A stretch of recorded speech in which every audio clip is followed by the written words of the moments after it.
ہر طرف جو ہے وہ لوگ جو ہیں یا جو بھی اس وقت شر پسند عناصر تھے وہ بالکل چپ ہو کر بیٹھ گئے ہیں۔ تو اگر ہمارے ادارے بھی یہی جو انہوں نے پچھلے 10 دنوں میں کیا ہے، اگر وہ تہیہ کر لیں کہ ہم نے یہ جو عمل ہے اس کو اسی طرح سے جاری رکھنا ہے۔ میں خاص کر کے ذکر اس 9 مئی کے حوالے سے کروں گا کہ اس میں ہم نے دیکھا ہے کہ قانونی ادارے کسی بھی بڑے چھوٹے کے اندر تفریق نہیں کر رہے ہیں۔ کسی جرنیل کی چاہے کوئی نواسی ہو یا کوئی جرنیل کا بیٹا ہو یا کسی عام مزدور ریڑھی والے کا بیٹا ہو، جس نے بھی یہ ریڈ لائن کراس کی ہے اس کے خلاف ایکول کارروائی ہو رہی ہے۔ تو اگر اس کیس کے اوپر اسی طرح سے انصاف مل سکتا ہے سب کو اور سب کو ایک ہی لائن میں کھڑا کیا جا سکتا ہے، تو کیوں نہ ہم یہی جو ریڈ لائن ہم نے یہاں پر لگائی کہ کور کمانڈر ہاؤس یا جی ایچ کے اوپر حملے کے صورت میں ہم نے یہ ریڈ لائن کے اوپر عمل کیا، اگر ہم یہ 2-3 ریڈ لائنیں آگے بڑھا لیں کہ بھائی آئین کے اوپر بھی اسی طرح عمل ہونا چاہیے، پاکستان میں انصاف کے نظام کے اوپر بھی اسی طرح عمل ہونا چاہیے، کرپشن کے اوپر بھی اسی طرح عمل ہونا چاہیے، تو اگر آپ یہ ریڈ لائن آگے کھینچ دیں گے تو آپ کی جو اپنی ریڈ لائن ہے وہ بہت پیچھے محفوظ ہو جائے گی، آپ اور زیادہ پیچھے سیکیور ہو جائیں گے۔ آپ پہلی ریڈ لائن کراس کرنے پہ ہی کرپشن کے اوپر ہی لوگوں کو پکڑیں،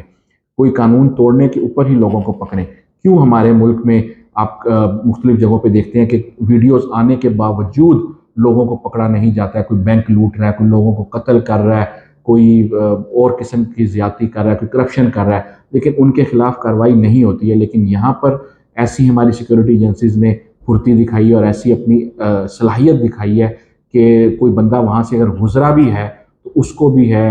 جو ہے وہ عدالت کے سامنے یا قانون کے سامنے جو ہے وہ پیش کیا جا رہا ہے۔ تو کیوں نہ ہم جو ہمارے ادارے ہیں وہ یہی جو اس وقت محنت کر رہے ہیں وہ باقی کیسز کے اوپر بھی کریں۔ اگر وہ اس طرح کی کوشش کریں گے تو ہمارا معاشرہ بہتر ہوگا۔ آج آپ پاکستان کا ریکارڈ نکال کر دیکھ لیں، 10-11 مئی کے بعد سے اگر آپ کرائم ریٹ ہی پاکستان کا نکال لیں تو میرا نہیں خیال کہ اس پورے عرصے کے اندر کسی نے چور نے چوری کی ہوگی، کسی بندے نے کسی کا قتل کیا ہوگا یا کسی نے اور کوئی ایسی زیادتی کی ہوگی، کیونکہ سب ڈر گئے ہیں کہ اتنا ہمارا قانون جو ہے وہ ماشاءاللہ سخت ہے اور اتنی ان کے پاس صلاحیت ہے کہ وہ اس طرح بھی لوگوں کو پکڑ سکتے ہیں۔ تو اگر یہی جو ہمارے ادارے ہیں سارا سال اس طرح کی محنت کریں تو پھر ہمیں کیا ضرورت ہے کسی عمران خان کی یا نواز شریف کی یا حکومت میں کوئی بھی آئے جائے، ہمیں اس سے کوئی سروکار نہیں ہوگا۔ عوام جو اس وقت عمران خان صاحب کے پیچھے لگی ہوئی تھی یا انہوں نے اپنے پیچھے لگایا ہوا تھا وہ یہی تھا کہ 2 نہیں 1 پاکستان۔ تو عوام اس نعرے کے پیچھے ان کے پاس رہی ہے، یا نیا پاکستان، کہ پرانے پاکستان سے لوگ تنگ آئے ہوئے تھے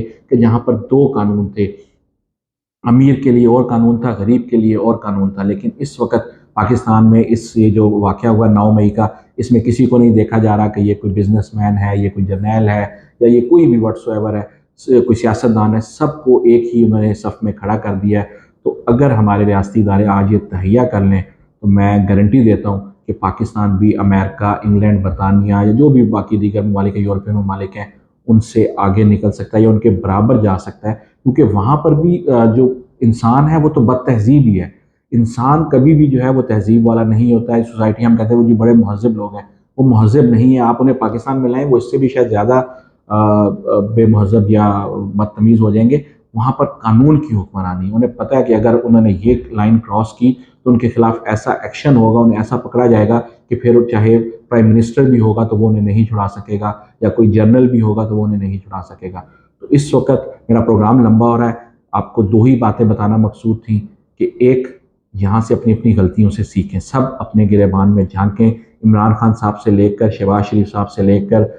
جرنیلوں سے لے کر سپریم کورٹ والوں سے لے کر ہر کسی کو اپنے اپنے گریبان میں جھانکنا ہے کہ کس طرح ہم ان غلطیوں سے سیکھ کر آگے بڑھ سکتے ہیں، عوام بھی اپنے عمل کو جو ہے وہ بہتر کرے۔ لیکن سب سے امپورٹنٹ ہے قانون کی امپلیمنٹیشن۔ آپ کو کسی نئے آئین کی ضرورت نہیں ہے کہ آپ کہیں کہ ہمیں کوئی نیا آئین چاہیے۔ اگر نیا آئین آپ بنا بھی لیں گے اس کے اوپر بھی آپ عمل نہیں کریں گے تو فائدہ کوئی نہیں۔ اسی آئین کو جو کہ پچھلے 50 سالوں سے چل رہا ہے، اگر آپ اس کے اوپر قانون کی عملداری کر دیتے ہیں تو میرے خیال میں پاکستان جو ہے وہ جنت بن جائے گا۔ جیسے کہ ہم دیکھ رہے ہیں کہ پچھلے 10-15 دنوں سے بہت سکون ہوا ہے، ہر طرف جو ہے وہ دہشت بنی ہوئی ہے، خوف بنا ہوا ہے، اور اس خوف کی وجہ سے کوئی بھی غلط کام نہیں ہو رہا۔ آپ چاہے میری اگر آپ کو بات سے متفق نہ ہو تو آپ پچھلے 10 دنوں کا